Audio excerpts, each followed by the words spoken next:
Hello friends, ഇന്ന് നമുക്ക് ഒരു അടിപൊളി മുട്ടക്കറി ഉണ്ടാക്കാം. നല്ല ഈസി ആയിട്ട് ഉണ്ടാക്കാൻ പറ്റുന്നതാണ്. അതിനായിട്ട് നമുക്ക് ഒരു 6 മുട്ട പുഴുങ്ങി തൊണ്ട് കളഞ്ഞിട്ട് എടുക്കാം.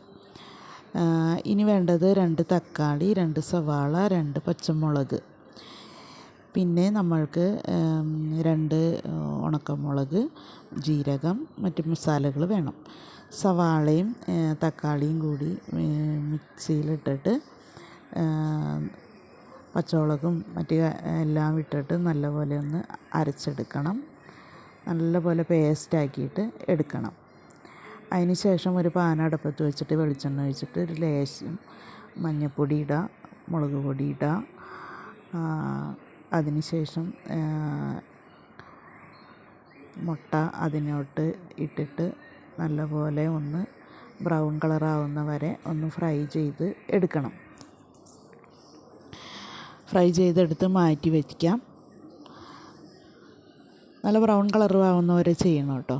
എന്നിട്ടത് 6 മുട്ടയും എടുത്ത് മാറ്റി വെച്ചിട്ട് കുറച്ച് ഓയിലും കൂടെ ഒഴിച്ചിട്ട് നമ്മൾ ഈ തയ്യാറാക്കി വെച്ചിരിക്കുന്ന നമ്മൾ ആദ്യം എടുത്ത് വെച്ചിരിക്കുന്ന ജീരകം, അതുപോലെ മസാലകൾ, അതുപോലെ മുളക് എല്ലാം കൂടി ഇട്ടിട്ട് ആ വെളിച്ചെണ്ണയിലൊന്ന് നല്ലപോലെ ഒന്ന് ഫ്രൈ ചെയ്യുക.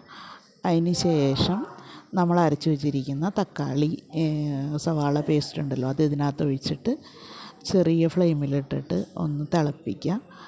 ഒന്ന് തിളച്ച് കഴിഞ്ഞ് കഴിയുമ്പോൾ ചെറിയ ഫ്ലെയിമിലിട്ടാൽ മതി, ഒരുപാട് ഇത് വേണ്ട.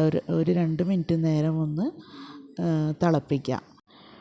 അതിൻ്റെ ആ പച്ച കുത്തൊക്കെ പോയിട്ട് അതൊന്ന് വേവണം. അപ്പോൾ അതുവരെ ഒന്ന് തിളപ്പിക്കുക. അതിന് ശേഷം അതിനകത്തേക്ക് ഇഞ്ചി പേസ്റ്റ് ചേർത്തിട്ട് ഒന്നും കൂടെ ഒന്ന് ഇളക്കി ഒന്ന് ഫ്രൈ ആക്കുക. ഒരു 6-7 മിനിറ്റ് നേരം ഒന്ന് ചെയ്യുക, മീഡിയം ഫ്ലെയിമിലിട്ടിട്ട്. അതിന് ശേഷം നമുക്ക് ഇതിനകത്തേക്ക് ഇതുപോലെ ഈ ഒരു പരുവത്തിന് ആവുന്ന വരെ ഇളക്കി കൊടുക്കണം. ഒരു 6-7 മിനിറ്റ് നേരം ഇളക്കി കൊടുക്കുക. അതിന് ശേഷം നമുക്ക് അതിനകത്തേക്ക് മുളക് പൊടി ചേർത്ത് കൊടുക്കാം. നമുക്ക് ആവശ്യമുള്ള എരിവിന് ആവശ്യമുള്ള മുളക് പൊടി ചേർക്കാം. പിന്നെ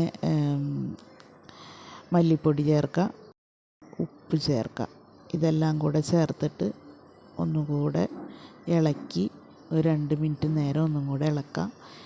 അതിന് ശേഷം ഈ ഒരു പരുവത്തിലായതിന് ശേഷം നമ്മൾക്ക് അതിലേക്ക് ആവശ്യത്തിന് വെള്ളം ഒഴിച്ചു കൊടുക്കാം. വെള്ളം ഒഴിച്ചിട്ട് നല്ലപോലെ ഒന്ന് ഇളക്കിയതിന് ശേഷം ചെറിയൊരു തിള വന്ന് കഴിയുമ്പോൾ നമ്മൾ ഫ്രൈ ചെയ്ത് വെച്ചിരിക്കുന്ന മുട്ടയുണ്ടല്ലോ, അത് ഇതിനകത്തേക്ക് ഇട്ട് കൊടുക്കാം. മുട്ട ചേർത്ത് കൊടുത്തതിന് ശേഷം നമ്മൾക്ക് ഇത് കുറച്ച് നേരം ഇതിനകത്ത് അടുപ്പത്ത് കിടന്ന് തിളച്ച് വറ്റേണ്ടതുണ്ട്.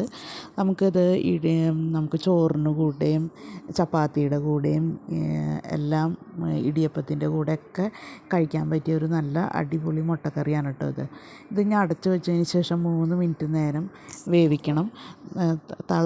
നല്ലപോലെ തള വന്നു കഴിഞ്ഞ് കഴിയുമ്പോൾ ഈ പരുവത്തിലായി കഴിഞ്ഞ് കഴിയുമ്പോൾ ഇതിനകത്തേക്ക് ഗരം മസാല ചേർത്ത് കൊടുക്കണം. ഗരം മസാല ചേർത്തൊന്ന് ഇളക്കിയതിന് ശേഷം ഇനി നമുക്ക് ഇതിനകത്തേക്ക് ചേർത്ത് കൊടുക്കേണ്ടത് മല്ലിയിലയാണ്. മല്ലിയില ചെറുതായിട്ട് അരിഞ്ഞിട്ട് മല്ലിയില ചേർത്ത് കൊടുക്കാം. മല്ലിയില ഇഷ്ടമില്ലാത്തവർ ചേർക്കണ്ട.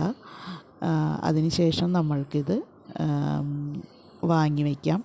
ചോറിൻ്റെ കൂടെയും അപ്പത്തിൻ്റെ കൂടെയും ഇടിയപ്പത്തിൻ്റെ കൂടെയും ചപ്പാത്തിയുടെ കൂടെയൊക്കെ കൂട്ടാൻ പറ്റുന്ന നല്ല അടിപൊളി മുട്ടക്കറിയാണ്. എല്ലാവരും ട്രൈ ചെയ്ത് നോക്കണം കേട്ടോ. അപ്പോൾ ഈ വീഡിയോ നിങ്ങൾക്ക് ഇഷ്ടപ്പെട്ടെങ്കിൽ ലൈക്ക് ചെയ്യണേ, കമൻറ്റ് ചെയ്യണേ, സബ്സ്ക്രൈബ് ചെയ്യണേ. ഇത്രയും നേരം ഈ വീഡിയോ കണ്ട എല്ലാവർക്കും ഒരുപാട് താങ്ക്സ്.